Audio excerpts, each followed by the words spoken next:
Hello, everybody, and welcome to Celebrate with L.A. Williams. My name is L.A. Williams, and I am so honored to bring to you this very special episode. Today, we are celebrating the one and only Mr. John-Andrew Morrison. Oh, well, hello, Jam, how you LA. doing? I'm doing so well, my friend. How are you doing today? I am lovely. I'm a lot better now that I'm speaking to you, Jam. I see you. You got your candle going in the I know, you know, background. I'm You're trying doing to, like Zen. You're having a little moment. It's a you know, Sunday. it's a Sunday. I'm trying to set a little sacred space for us and, so Yes. celebrate. Before I get into a deeper introduction of you, Jam, I want to talk a few seconds about what Celebrate is and what it means to me, if that's okay with you. Please do.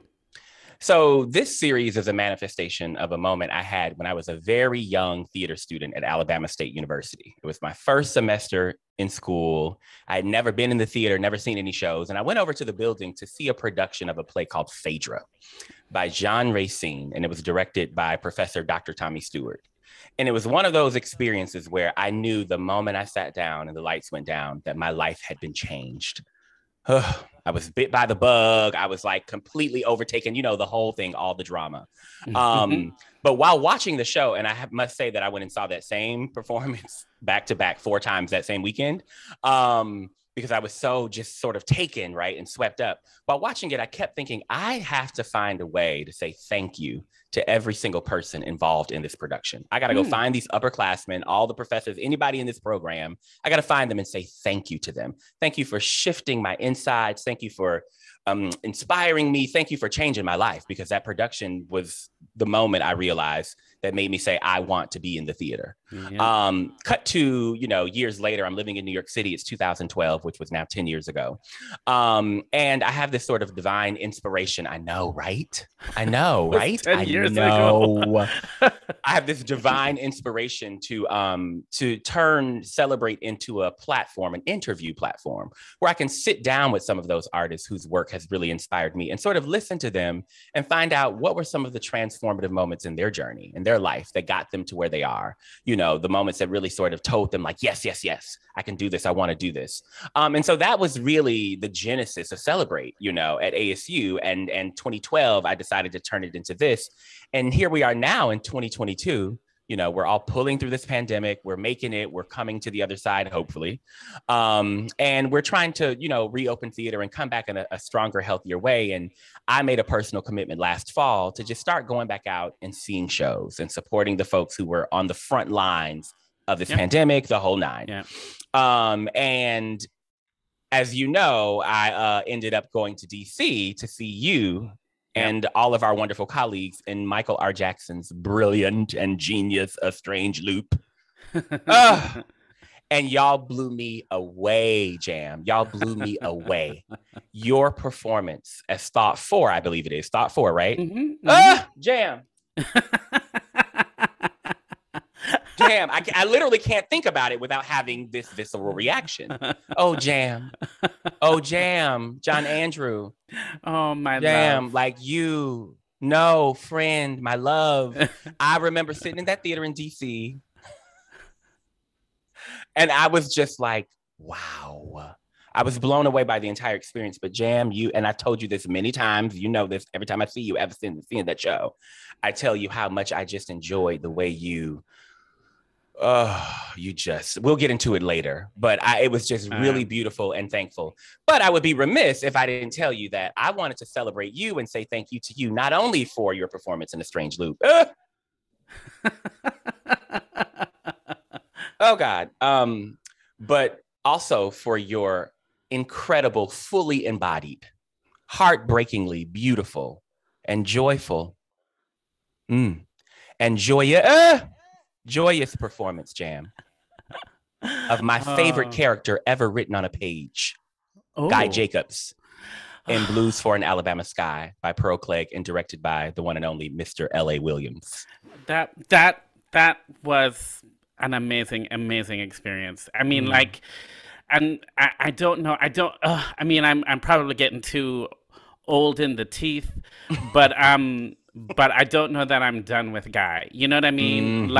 There's even up until like the last performance of that, I was still like being surprised and finding things and finding layers within her writing and within that character. Yeah. And like the sad thing is like we only had like 2 more performances left in the run, but still like literally every night I bet something else clicked. Something else went for me with that guy named Guy. Yes.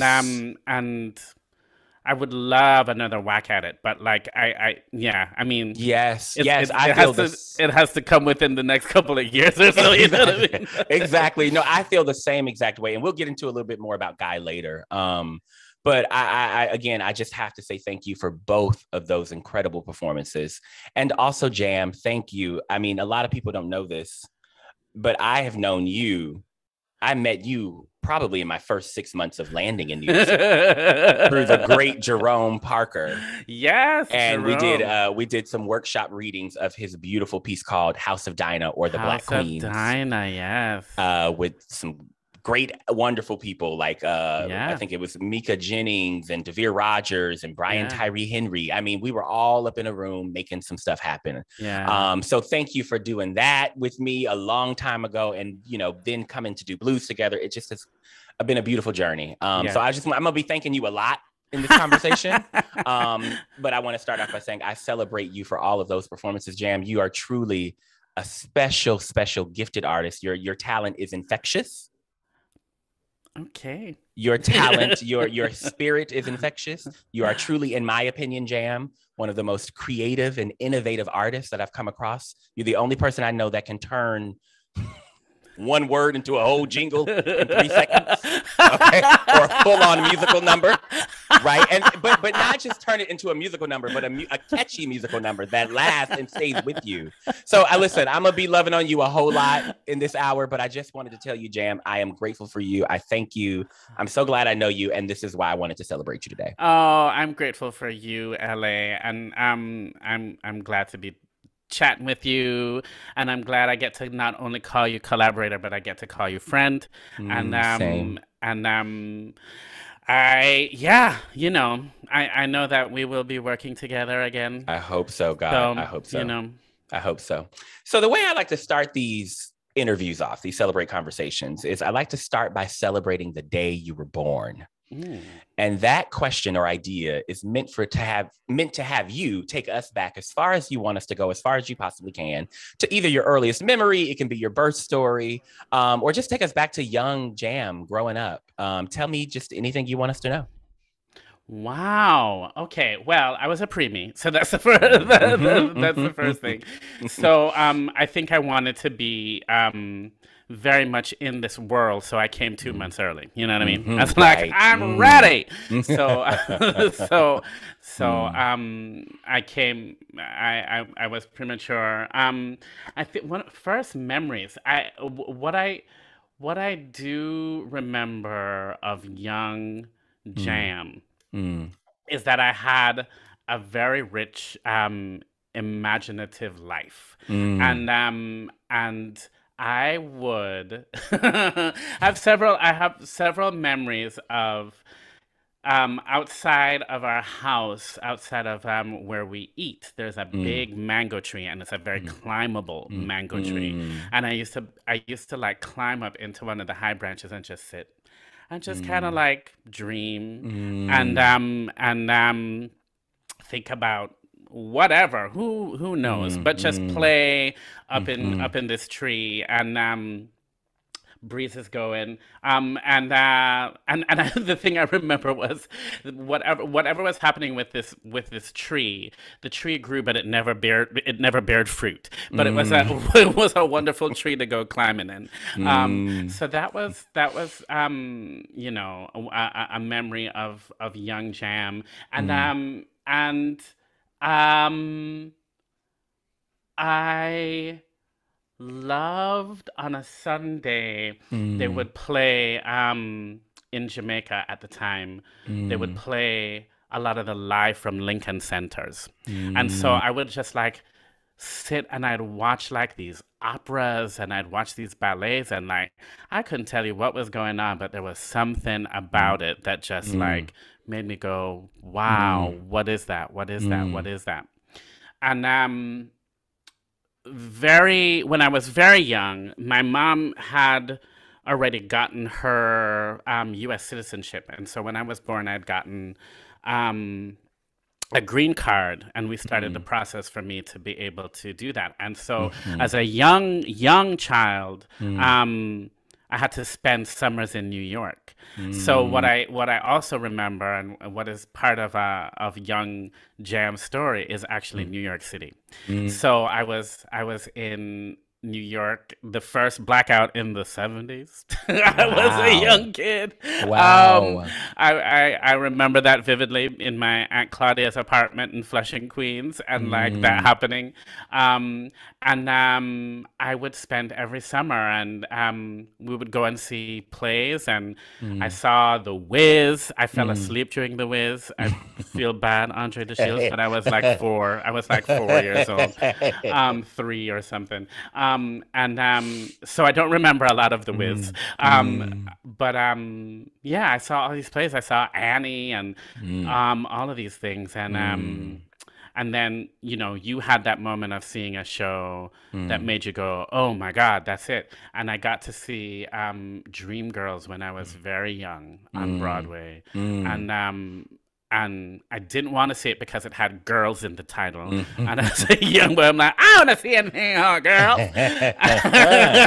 And I remember sitting in the theater, and the lights went out, and you heard boom, boom, boom, boom, boom, boom, boom, boom. And from then I was just like, what is this? And by the end of that show, I was like, I want to do that. That's what I want to do. Yeah. Wow. So, you know, I was rambunctious and playful and mischievous, very mischievous, but a pretty joyous kid. You know, had a very happy young childhood. You know, I do remember sometimes people kind of going. And hearing things like, you know, I was very young, and these things, they just stick with you, you know. I was very, very young, and I was in the bank with my mom, and this very butch macho guy walked in, and my mom leaned down and she said, that's how boys walk and stand. And I was like, how am I standing and walking? I'm like, you know, 5. Yeah. But, you know, definitely people knew that I was a little gay boy before I knew I was a gay boy, you know. And growing up in Kingston, Jamaica, that's, you know, they were trying to protect me. They were trying to make me safe. But, you know, those things, they just like stick. You know? They stick, Jam. Yeah. Ooh, that's beautiful. Thank you for sharing that, all of that. So talk to me a little bit more about sort of the environment of Jamaica, like growing up in Jamaica outside of the palm tree or the tree and the mango. What was it like growing up there as a young person? Well, I mean, growing up there was, you know, it's great. And like where I am in Kingston, it's a city. It's pretty much, you know, it's not the country. It's very much a city. You know, we lived in a nice upper middle class subdivision. You know, the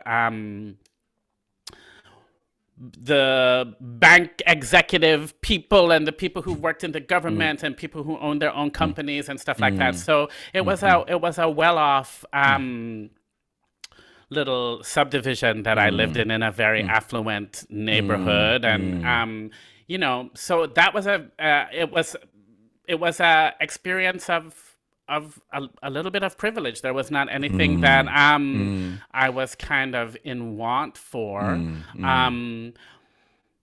And I went to a great school, and you know, we went to the nice restaurants, and you know, it was very much a city life. And my mom was very much a lady who lunched. You know, knew all the wives of all the very high important people, and they had tea parties and tombolas and da da da da da together, and so that was our life, you know. Lots of dinner parties, lots of cocktail parties, hosted by mom in the house. It was that was how I grew up.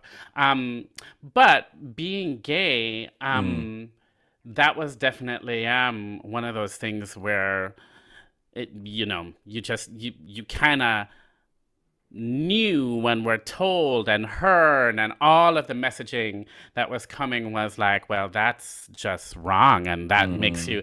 I remember in Jamaica that they didn't use the word like faggot, but they would say, oh, he's funny, you know, in this way, like, oh, he's a little funny, right? And people used to like openly say that to me, and all of that. If they said "batty boy," then, you know, that was that meant they were ready to like fight you. But again, I think because of my privilege or the circles I was in, I was a little bit protected from what some of the, you know, other gay people in Jamaica go through, right? Like, because the circle that I was in, people like enacting violence was going to be frowned upon, you know what I mean? And who my mom knew and who my dad knew, and the circles we ran in, like, that just wasn't, that couldn't happen, right? But I grew up kind of hearing the messaging that I was wrong a lot, and that who I was and how I thought and how I stood and how I walked was not right.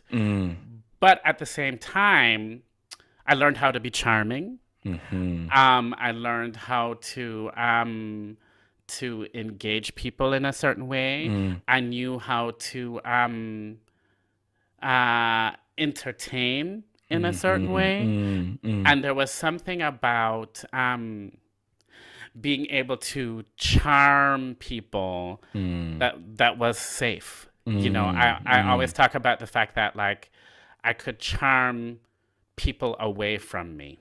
You know, I could charm people away from getting in my business, or from asking too many questions, or prying too much, you know.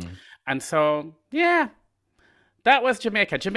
You know, Jamaica is interesting for me. It's complicated because at one end, it is the place that is my foundation of love and my foundation of, like, you know, community. The first time I ever, like, stood in front of an audience and said words was in my church. You know, they picked me to be one of the children readers, and I read every Sunday, and you know, and was celebrated for that. And so it is a place of love and community for me, but it's also a place of a source of fear, and a source of me learning that the world was dangerous for me somehow, because of what I was that wasn't even, like, fully understood or realized yet.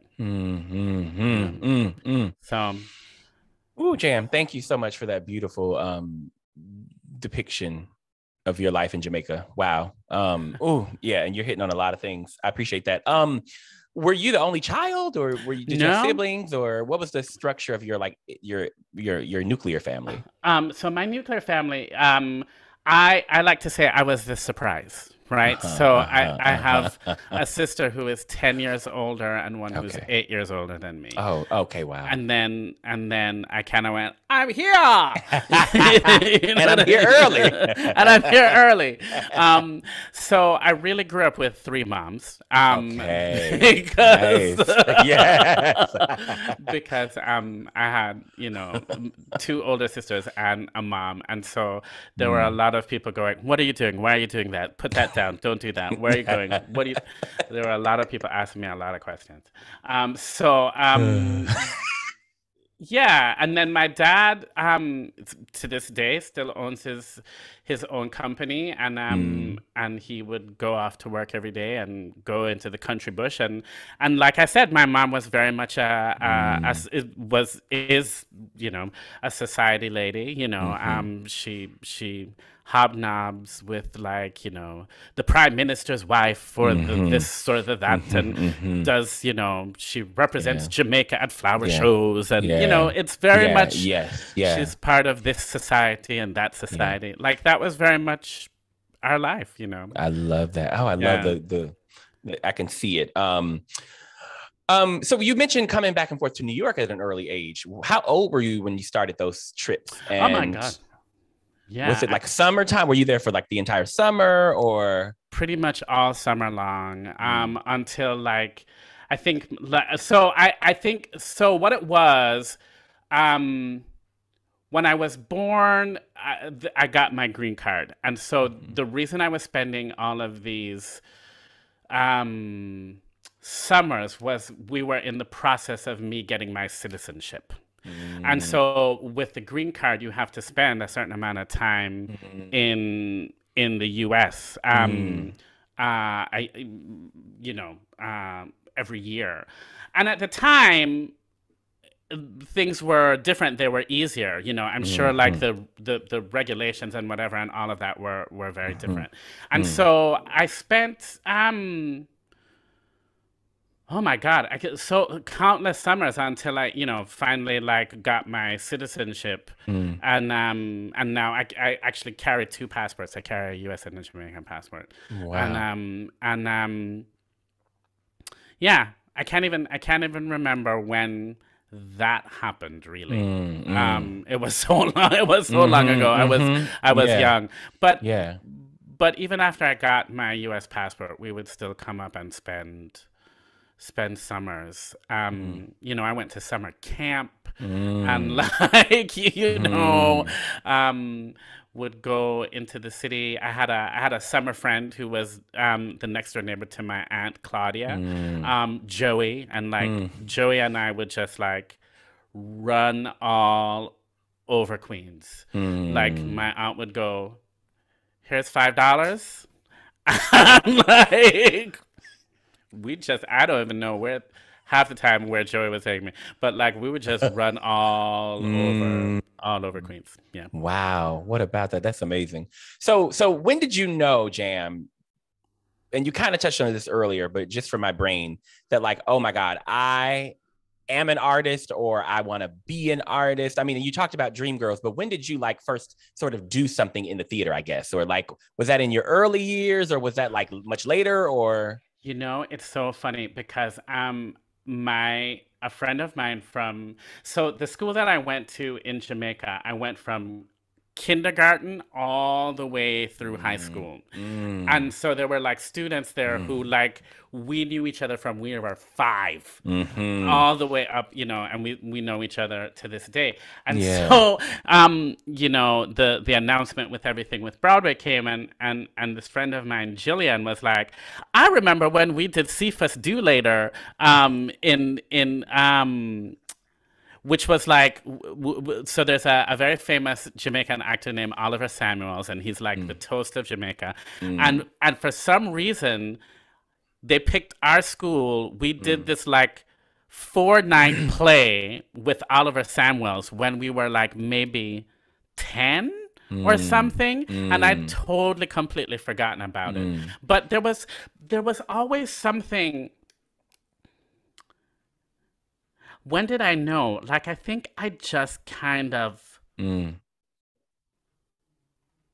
I had been bitten early, you mm, know, because I remember like seeing shows as a small child, and we would go to pantomime.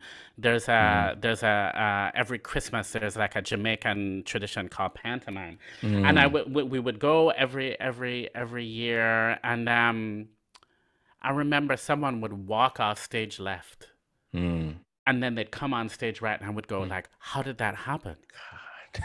How did that happen? Yeah. Like to me, Mm, that thing was magic. And even beyond the borders of that proscenium, like when they walked off, there's a whole nother, there's something magic back there. And so as a small child, like seeing them go off that way and come on this way, it never even occurred to me that they just walked behind the set and came around. Right? like to me, I was like, how is that happening? Like, what did they have to do that? Like, you know what I mean? And so there was always a curiosity about what is happening there, and I want to know. I want to know, you know what I mean? I want to know. And I think the first inkling that I could be an artist, or I had something, was I discovered I could sing. And I must have been like 10 or something. And I remember I had this like flat tape recorder. You remember those like flat tape recorder? Yeah, actually I do. And one day something said, sing into this thing. And I pressed record and I sang into it, and then I listened and I was like, oh, I think I make a nice sound. You know what I mean? But also a sad thing. Like I knew that there was a there. But I also knew that I couldn't express it too much. Yeah. Right? Because it could possibly be taken away. And so I do remember like sitting inside of my closet and whisper singing into that tape recorder. But there was like an inkling that said, you got to protect this. You gotta protect this. And I don't know.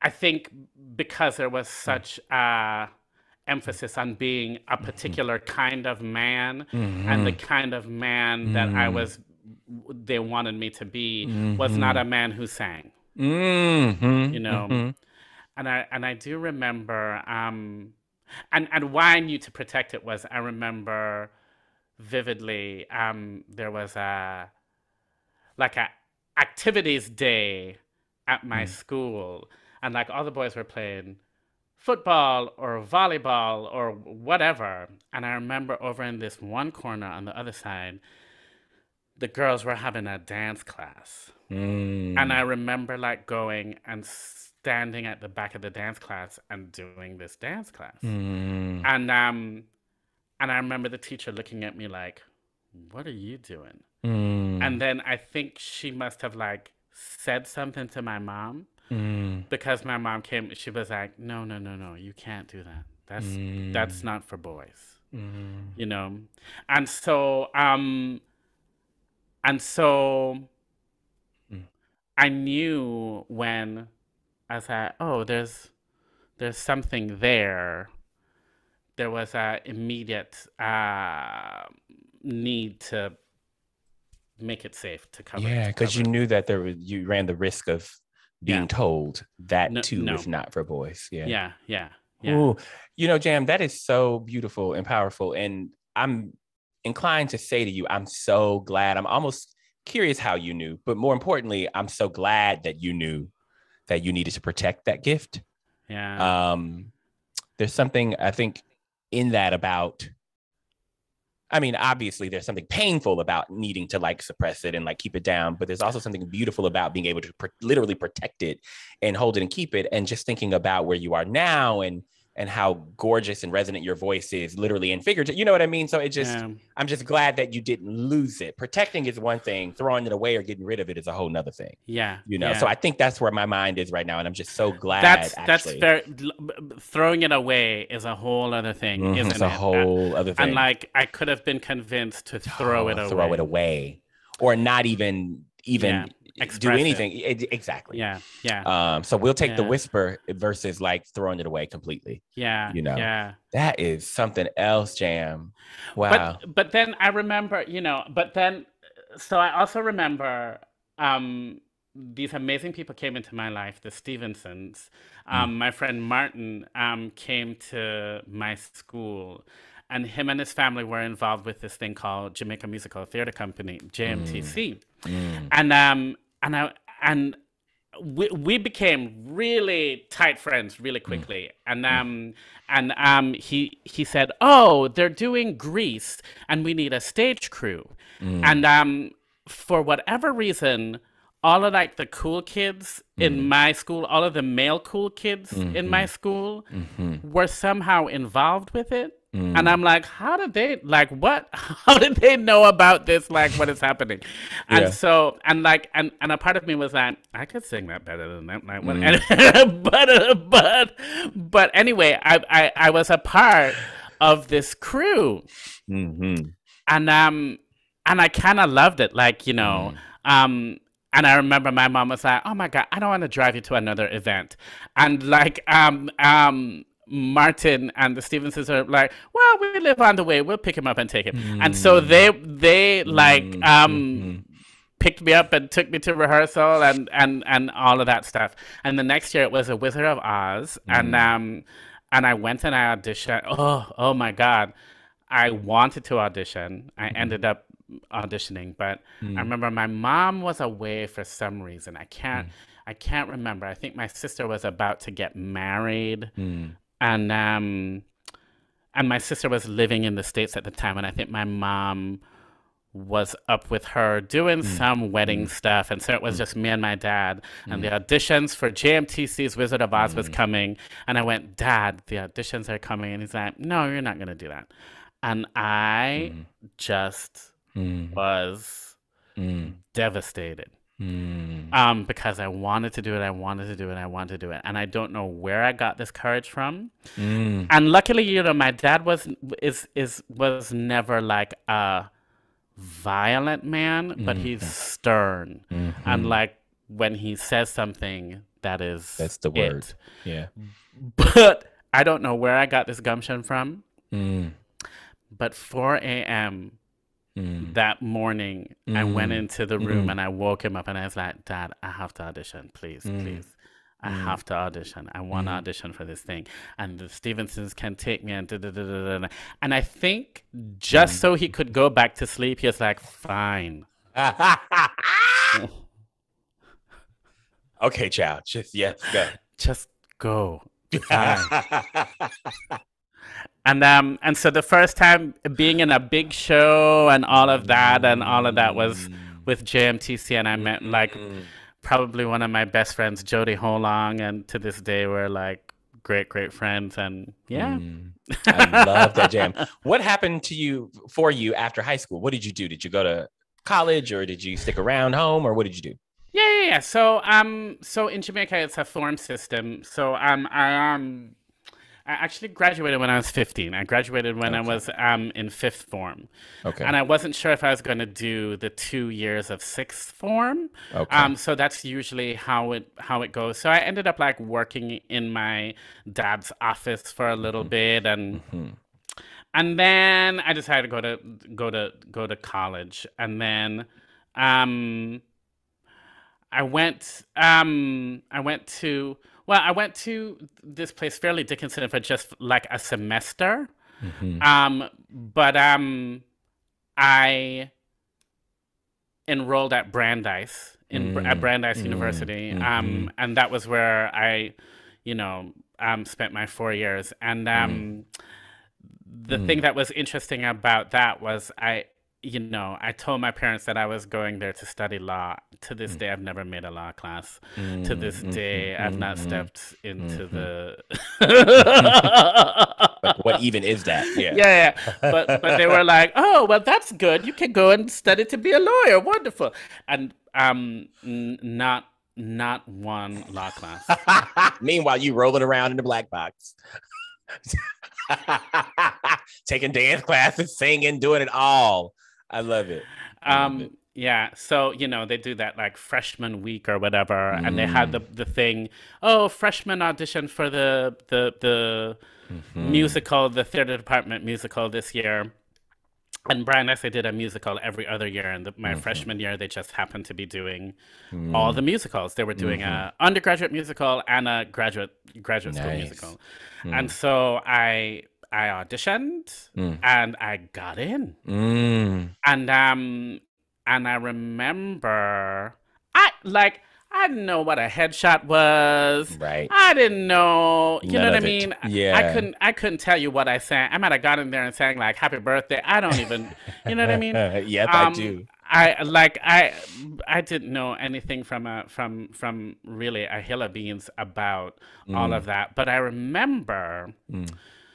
there was this woman who was in the audition, and we did the thing, and the cast list like went up, I guess like whatever time Mhm. later. But she followed me out. And she said, "Hi, my name is Claudia. Mm. I would love to teach you to sing." Mm. And I was like, "Oh, okay."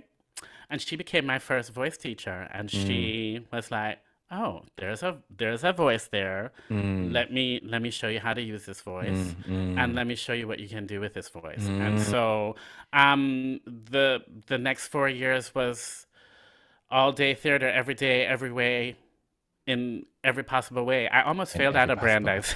I almost failed out of Brandeis because like I the first year because I didn't declare a theater major, and that first year I think I did 4 shows, Mhm. which was Mhm. unheard of, Mhm. right? Mhm. I had all of these like academic. Mhm. There's still a humanities class that I'm sure I still have not like finished going writing a paper for. Like um I remember there was I like know that. Yeah. there was a humanities professor, and Mm.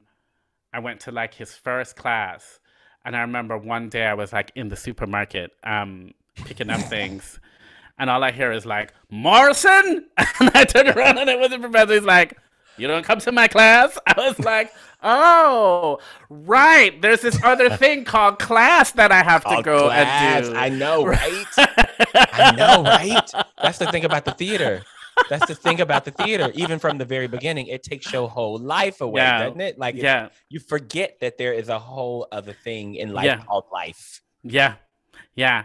So I ended up like failing out of 2 classes the Mm-hmm. first year, Mm-hmm. and like they were going to be like, no, and the head of the theater Mm. department actually went and went to my defense and said, "Look, we'll ease Yep. off of him, Yeah. um, but we need to keep him. We have a plan for him." Da da Mm. da da da. Mm. And so the next year I was on the dean's list because every class I took was a theater Theater class. class. Absolutely. Oh my God. God, yes, exactly. Brilliant. You were like, okay, I see what needs to happen. We just need to shift. Yes. Just make a little shift and then we'll get it right. It'll all make sense. Yeah. But I do love how it all had to come together, Yeah. but it came together, Yeah, it did. for what actually made sense and what was supposed to be versus like this other thing that class. What you mean? Class. Exactly. It's so funny, Jam. So what happened after Brandeis? You graduated from Brandeis. What did you do after that? Oh my God. So Brandeis was really wonderful. It was like the place where I kind of went, oh, all right, there's this thing that I know how to do. Mm-hmm. I seem to be good at it. But I kind of knew that I wanted more. Mm-hmm. More. I wanted More. something more, right? Yep. Yes. And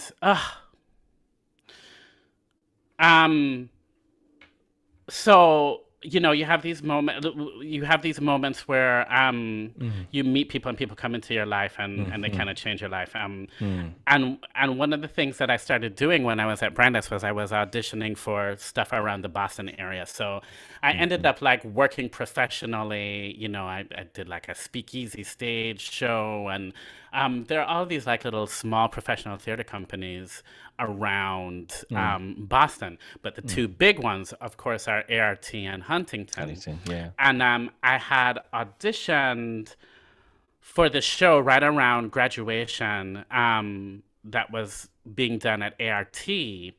And I found out I booked it. And so literally I graduated that Sunday, and the Monday I was in rehearsals at ART for this musical. Amazing. And it was a musical called Ubu Rock. And it was Andre Belgrader, who just passed away. Brilliant Romanian director, brilliant teacher.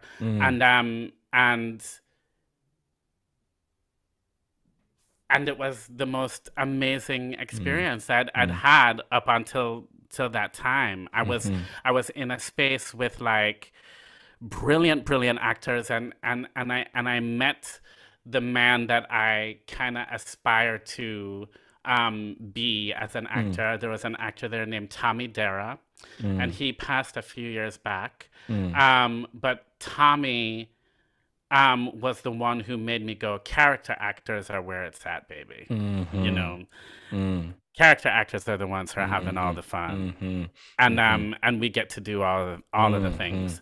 And he was brilliant, and he was kind to me, and I adored him.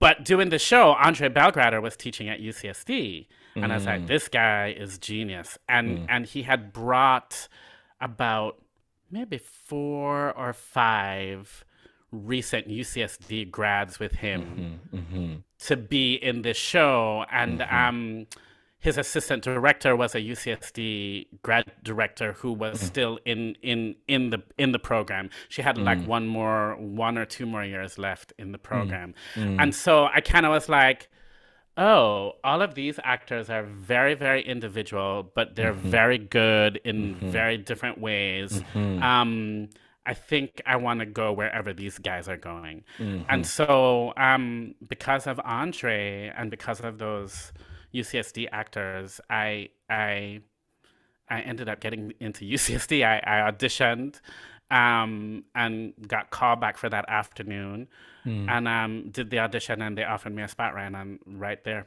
Wow, Jam. And for the audience, UCSD is the University of California, San Diego. San Diego, yeah. Wow. And would you say between graduation from Brandeis and entering into UCSD, how much time had passed? Like a year? Or yeah, it was just like a year. It was just like, so I basically had like a gap year between. Yeah, of course. Yeah, where you also got to be in a professional show at ART. Yeah. So I ended up doing Uber Rock, and then I ended up doing this Paul Rudnick play. I mean, it wasn't like I had a part. I was like part of the non-equity company, you know. That's right. Like I stood in the back. You know what I mean? It wasn't like I was like, but you were there though. But you were standing there. You were there. Yeah. I mean, I was more involved with Ubu Rock. Like I was part of the ensemble, but like literally ART hired me back to like stand behind Jeremy Geit in a play. And I was like, I'm happy to stand behind Jeremy Geit in a play. Exactly. And I was reminded, this woman, Francine Torres, was reminding me about playing cards with Tommy Dara during that show, because we didn't have much to do in the show. Yeah. And so as the show was going on, we played cards backstage and What was UCSD like? What was that experience like for you as an actor, young actor? I enjoyed the UCSD. I loved it. For me, it was, looking back, it was the blessing of actually being able to live, breathe my art for 24 hours a day.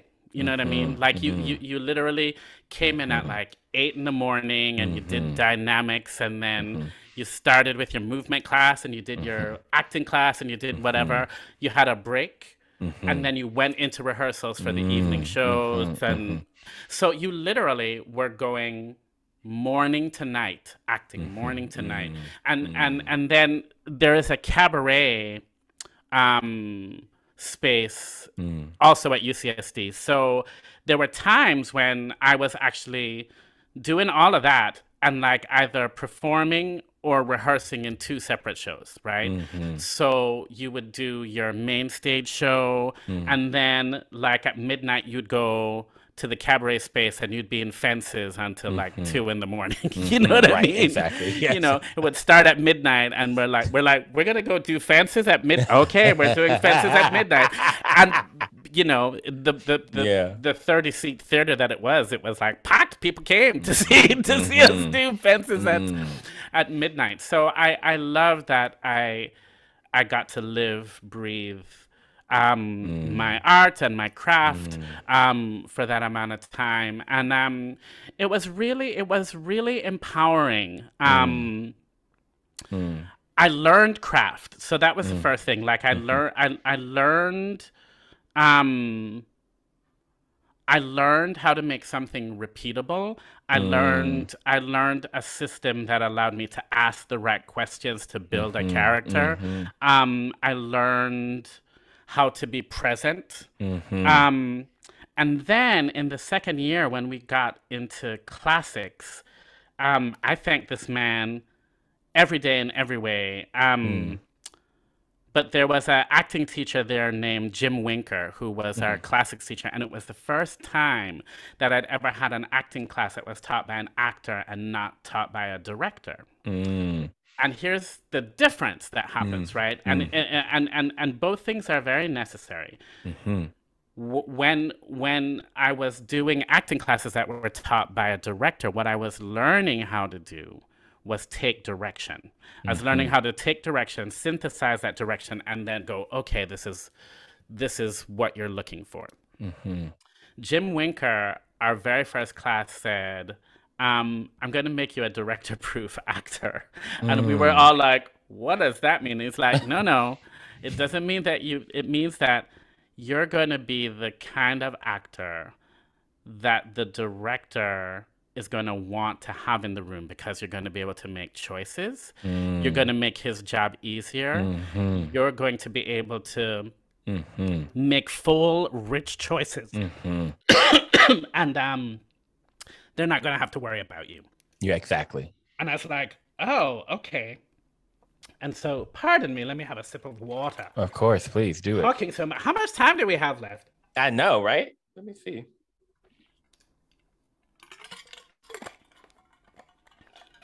Woo, Chow Jam. We talking. Let's move. Okay. Let's move.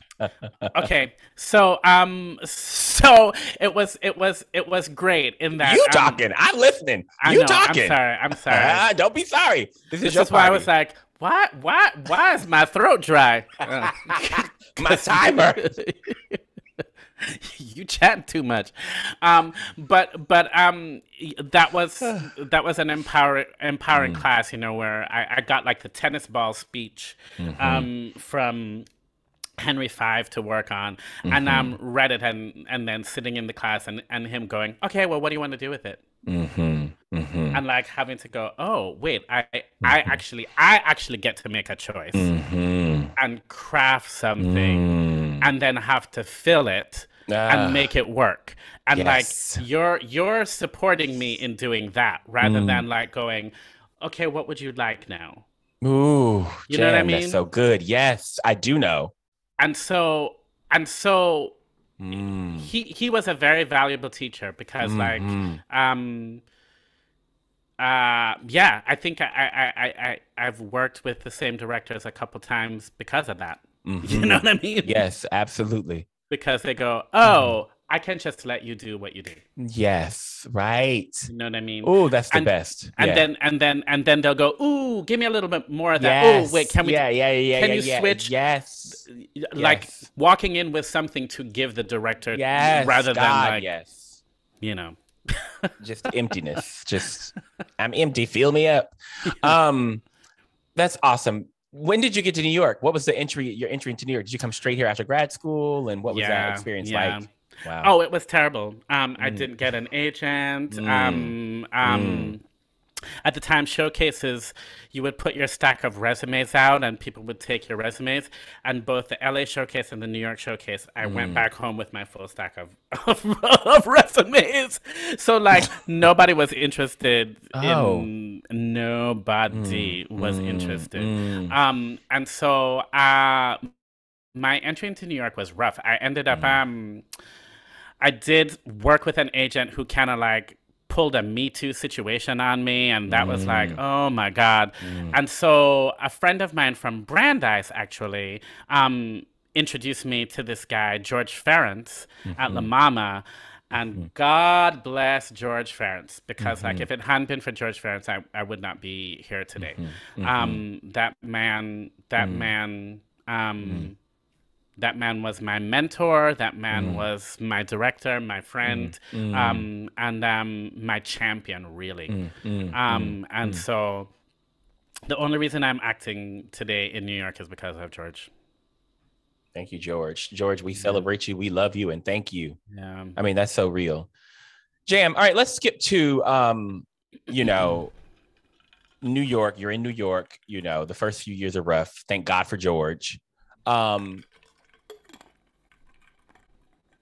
when did you, I'm sorry, I want to talk about like two or three things at once. What was your first show in New York? What would you say was your first sort of big I'm here New York moment? Oh my God. I mean, that came very late. Mm-hmm.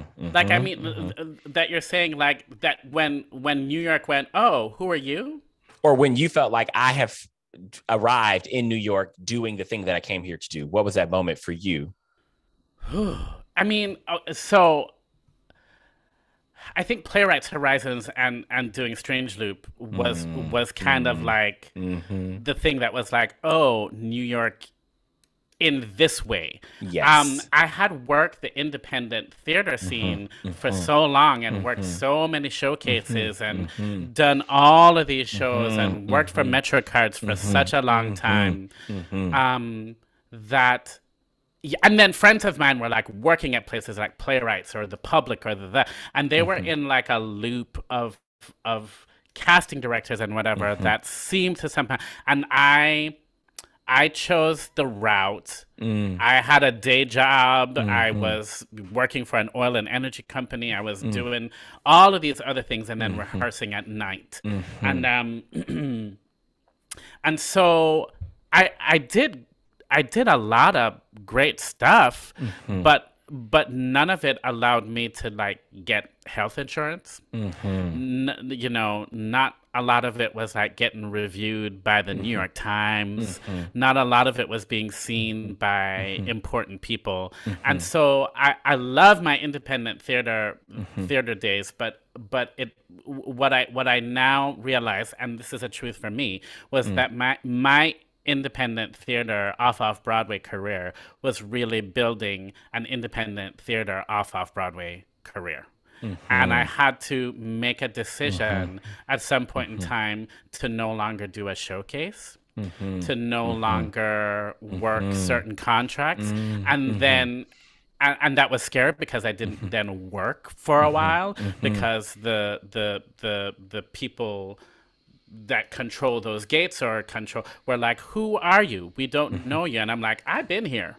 I Mm-hmm. have been here. That's right. But they didn't, my name wasn't Mm-hmm. in their mouth, my work wasn't in their mouth. So Mm-hmm. Playwrights Horizons and Strange Loop was, I think, my big coming out party after almost 20 years of being here. Mm-hmm. Jam, and what a coming out party. What a coming out party. I mean, again, you are so fantastic in the Strange Loop. Oh, And I want to thank take a you. moment to say, Jam, you're going to make me cry already, child. Congratulations, Jam, on having your moment. Ah, thank you, And thank also you. on your Broadway, I think, debut that you're about Broadway to make, right? debut. Come on Yeah. now. Let's celebrate. Yeah. Let's celebrate, Jam. Yeah. I mean, I mean, and to be making a Broadway debut in this piece, it right. it does not get lost on me at all. I mean, Right? Like golly. I feel like I you know, just the fact that we're going to Broadway is already a win for Michael, but this show is so audacious and Yes, it like is. so singular. Yes, God, Um, yes. that makes me feel even more proud that this is Absolutely. what I'm Yes, no, I getting to, understand. you I know. get it. Yeah, it ain't just any old show. It's a very special, Yeah. audacious, incredible, Yeah. and unlike anything else. It's a very brave piece Yeah. that is so complex Yeah. and really, I think, deserves and has some really incredible performers who I think elevated and take it to the next level. I mean, Yeah. every single one of y'all, Yeah. I you mean, know, and Jaquel Spivey, Jason Veazey, El yeah, Morgan, Lee, like James all the people, Jackson, James Jackson, Antoine, Lyles. Antoine, and Yeah. John Michael, Yeah. right? I mean, y'all are, I mean, it takes the level of genius, Stephen Brackett's direction. It takes the Yeah. level of genius that you all are bringing to it to help let the level of genius that it is sort of live and breathe.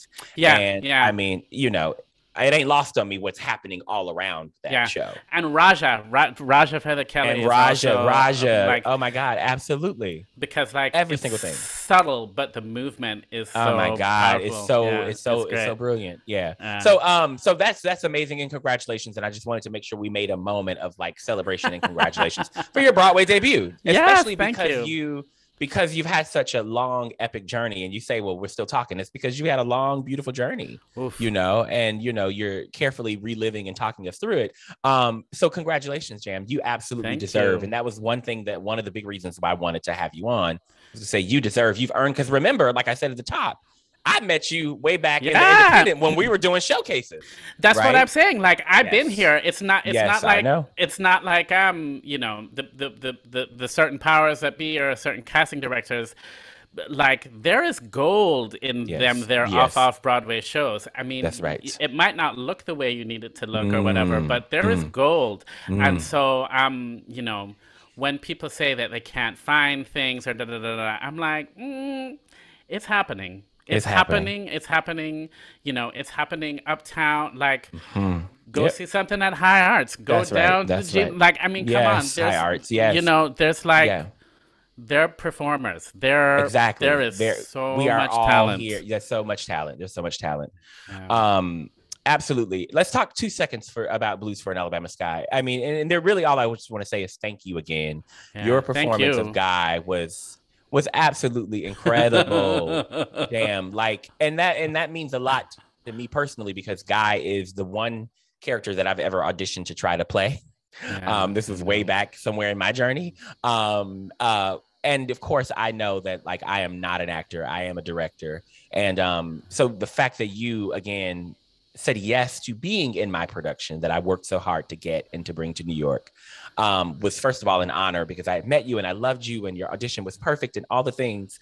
But you, like, again, the way you embodied him with so much humor and so much music. And you know how I am about language. Yes, I do know. I know. And I have to apologize for you. My inner bratty teenager came out so many times where you're like, you need to get this word perfect. No,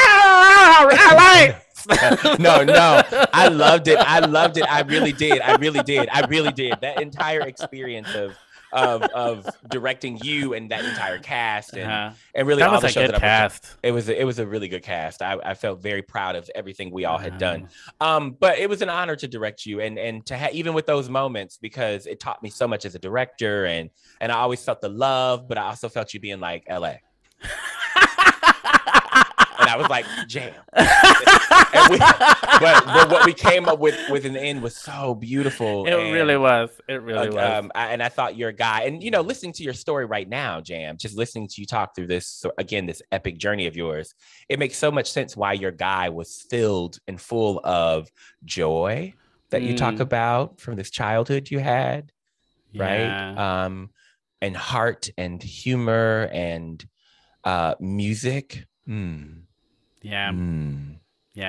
You know, so that's a part of what Celebrate is wanting to do, right? It's like, let's connect the story behind the storyteller to see how it feeds the work Yeah. And it's all making so much sense. And so thank you. Your guy was beautiful. I will never forget it. And I'm always going to be so glad that you said yes to doing Guy for me and with me and all the things. Such a privilege. Like one of the highlights of the career, and like the fact, like a shame that we were making the off-Broadway debut of it. Off-Broadway debut, but like also. Yes, hooray that we got to be the ones to do it. Exactly, absolutely. You know? That's exactly how I feel.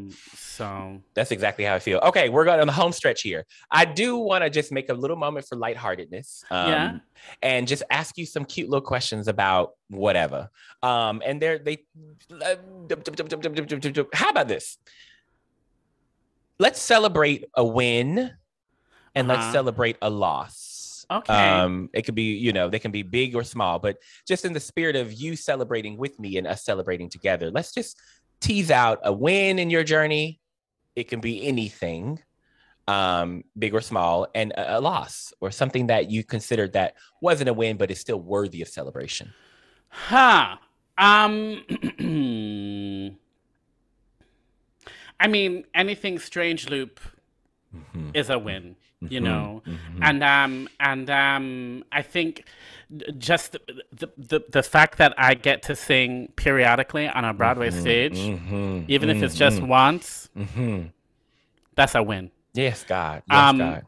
The fact that this show is reaching to this place is a win because I truly believe that some little queer boy has gotten his hand on this audio recording. Yes. Or something. Yes, somewhere. And it has saved his life. Yes, God. Yes, God. Absolutely. It has saved his life. Absolutely. So Strange Loop is an absolute win for me. Absolutely. With all of the stuff that comes with it, right? Like there's always a tension in putting up a show, but there's always also a joy, and and Strange Loop just ultimately is always a joy for me. I think a loss. Well, or we can scratch the word loss if that's not helpful. No, because it's important. You need those losses sometimes to understand how you're gonna. That's exactly right. Navigate the thing that's going to end up being a win, and I think one of the things for me that I always think about is I was in one of the final workshops for Beetlejuice when it was going to Broadway, and child, when I tell you that like 2 or 3 week workshop that we did was like more money than every single showcase contract I had ever done put together. Right? There was more production value and technology and money in that 3 week workshop than and all showcases. The showcases combined. And I showed up and I did my thing, and when we got to the final presentations, I fucked up the song both times. And I was like, what the hell happened there? And I had to learn the lesson of why I screwed that up in order to be able to do Strange Loop when it got to off-Broadway. And the lesson was, I do this thing sometimes where I do the work and then I go, all right, God, I'm going to turn it over to you now and let you carry me the rest of the way. And I fucked up the thing and I meditated on it. And finally one day I literally heard this answer very loud and clear in my head. And it went, I don't sing, dummy. I gave you that. I gave that for you to do. And I was like, oh, right. Don't give away my work. Right? Like, if you rehearse it and you know it and you know what to do with it, own it the full way. That's right. Oh, don't like throw it away or kind of like go on hope and prayer. Like, no, you know what to do. Do it. Own it. Right? Stand in it. Own it. Stand in it. Don't give it away. Keep it. Hold it. Yeah. Right. Like, own it. Own it. Yes. You know what to do. The inspiration, the passion, all of that. That's what God gave me. Yeah. But the ownership to do it is my responsibility. Jam. It's so good. good, Jam. That's so good. And I had My to responsibility. Yeah. Yeah, and I had to I like I love those Beetlejuice people, and I love that experience because like it was a deep lesson You that needed it. You I needed needed to it. learn it. I That you needed had to learn. learn that. Yeah. And then I'll give you one other loss. I just was asked to do a concert where they wrote a song for me. And honey, I'm up there on stage and doing this song, and the words left my life. Not your life. Not your life, Left Jam. my The whole life, right? Not my head, not the room, but My my life. whole life. And I'm up on the stage in a cabaret space in 42nd Street just going, ha, ha, ha, ha. It's gone. There is nothing. Out of my life. She's out of my life. Right. She's out of my life. And like those moments, you just kind of have to go, well, I'm human. I am human. I forgive myself very quickly. Yes. And I'm moving on. And thank you, ladies and gentlemen, for your time. Thank you for your time. Broadway. Exactly. Oh, I love that. And what a gorgeous lesson, though. You're right. There's something so important about those moments of like, oops. Yeah. See y'all later. See you next time. You know, yeah. God, I love that. I like to wrap these conversations up, Jam, by asking 3 sort of questions. The first one is, what does it mean to you to be celebrated? Oh, it's joy. And it's a wonderful thing. You know, I like to celebrate people, but like I'm a joy junkie, you know, and I think there is sometimes people are like, maybe they think I'm not serious enough or whatever, but life is already happening. And so I desperately choose joy because, hardships are going to happen. And, my mom had a stroke, my dad's getting old, like life is still happening. People die, finances. But it doesn't mean that I can't have a moment of gratitude and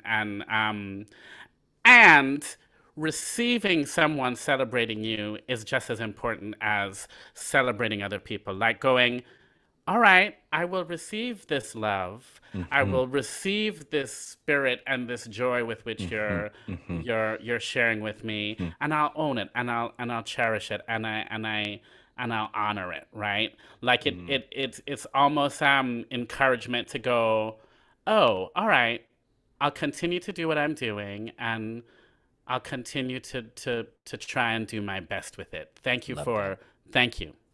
Yeah. I love that, Jam. That's beautiful. Thank you. You're welcome, and thank you. And what or who do you celebrate? Oh, I mean, I celebrate, so right now it's been like, I celebrate a lot of people. But what's on my mind and on my heart right now is Andre Belgrader, who was that director and that teacher.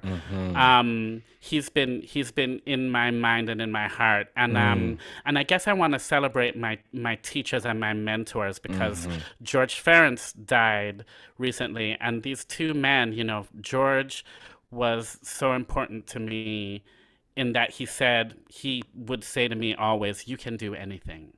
And he believed it, and he trusted me.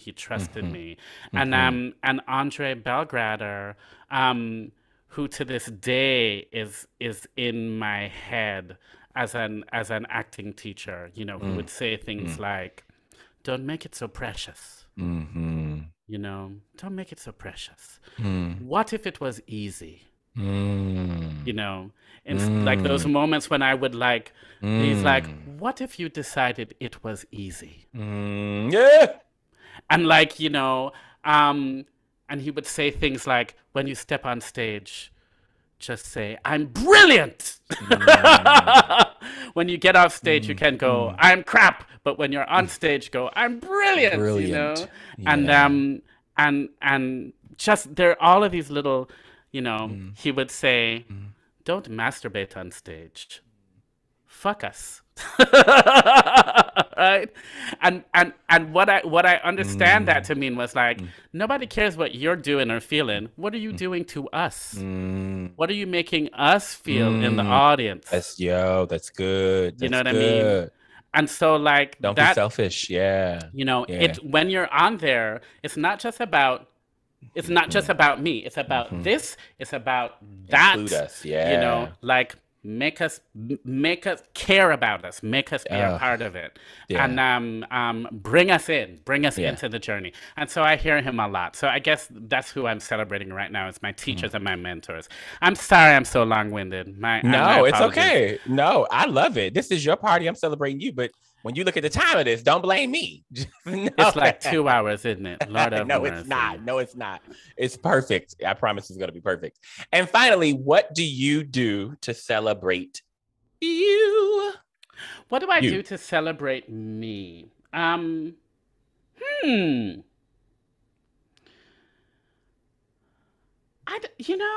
I think I just take moments to, wow, I don't know that I have a single answer for that. I think in general, this might sound weird, but I like me. And more than loving me, loving myself, I've reached a point in my life where I like myself. You know what I mean? I kind of like, I enjoy being with me. I think I'm funny.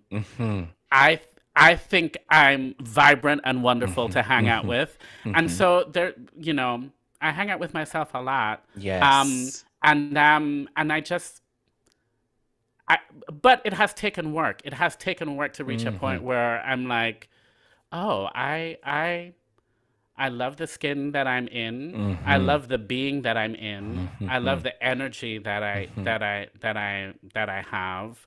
And so I guess I take it for granted and I don't necessarily celebrate that.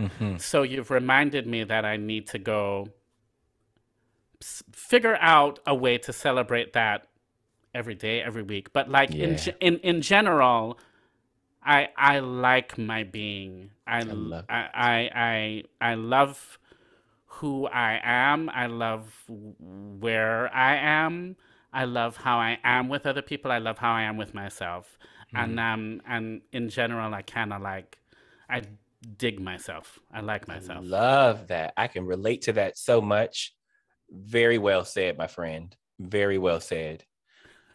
Ooh, Jam. Well, I love you. I dig you. I like your energy. I like everything about you. And I think I speak for many when I say the same. I think a lot of people feel the same way about you.